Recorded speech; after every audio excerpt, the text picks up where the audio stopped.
L'immeuble a été soufflé comme un château de cartes. 15 étages partis en fumée. Quelque part parmi les décombres se trouve l'appartement d'Alexandro. Il y avait emménagé à peine 2 semaines avant le tremblement de terre.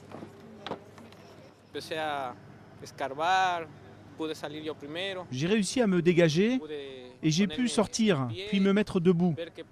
Et là, j'ai vu qu'il y avait un conduit qui menait à la sortie. Alors j'y suis retourné pour chercher ma famille. Lui a eu beaucoup de chance. Une trentaine de ses anciens voisins seraient encore prisonniers des murs. L'immeuble était pourtant tout neuf. Dans les rues de Concepción, ils sont plusieurs milliers de sinistrés. Alors c'est le règne de la débrouille. Ici, on vient chercher un peu d'eau distribuée par les pompiers.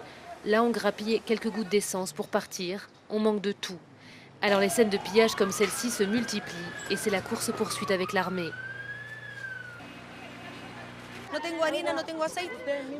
Je n'ai pas de farine, pas d'huile, je n'ai rien. Il y a tant de gens qui ont faim et on s'entretue pour voler de la nourriture.